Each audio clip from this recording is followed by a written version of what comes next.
I want to know about Japan. Did a migration happen from India to Japan? Because 80% of Japanese gods are from Hinduism. It's a Buddhist country, and we know that Buddhism originates from Hinduism. So that's an interesting question, and you are absolutely right. Lots of Japanese Buddhist gods, Buddhist deities, are actually Hindu gods, which again bolsters my case that Buddhism and Hinduism are the same thing. So you have goddess Benzaiten, who is a Japanese Buddhist goddess, who is Saraswati. You have you have goddess Kishoten, who is a Buddhist goddess, who is Lakshmi. You have Daikokuten, who is Kala Bhairava or Shiva, and you have Kangiten, who is Ganesh. So these are Hindu gods who are worshipped in Japanese Buddhism. So Japanese Buddhism and Japanese society as a whole has a is based on a foundation, on a bedrock of Indian culture, and it permeates all strata and levels of Japanese society and culture.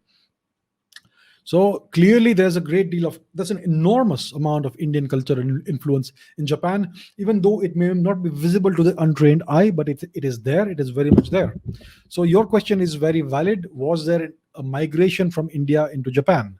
Well, the answer is no. There was no migration of Indian people from India into Japan. All of these cultural elements of Hinduism and Buddhism and other forms of culture made their way to Japan via China. So I mentioned the great guru Bodhidharma, who taught the Chinese what became Kung Fu. He was a practitioner, he was a great master, an accomplished master of dhyana meditation. Now, dhyana meditation is a Sanskrit word, dhyan. The Chinese don't know how to pronounce dhyan, so they turned it into chan.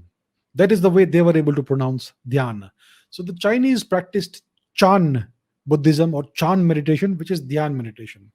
And from China, Chan Buddhism and Chan meditation made its way into Japan, where it came to be called Zen Buddhism and Zen meditation.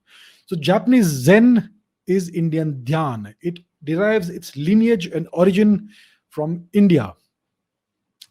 So it is through China that these elements of culture migrated eastwards into Japan. All these Buddhist gods and goddesses and Hindu gods and goddesses and all these cultural practices and traditions and all these different forms of meditation and all of Japanese Buddhism and Hinduism came into Japan via China, which tells you how deeply China was influenced by India.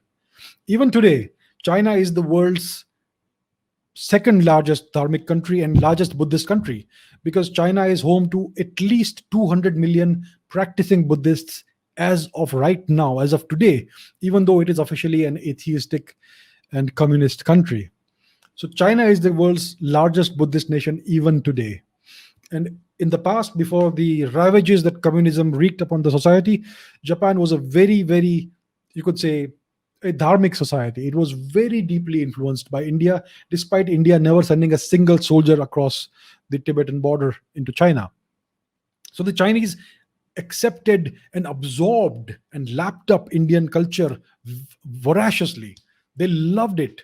They sent emissaries requesting Indian kings and queens for to send scholars to China to translate Sanskrit texts and Pali texts into Chinese and teach the Chinese Indian culture and philosophy and various aspects of Dharma. So Indian culture spread throughout China, and from China it spread into Japan. So that is the story. There was no migration from India into Japan. It was a transmission of culture through China.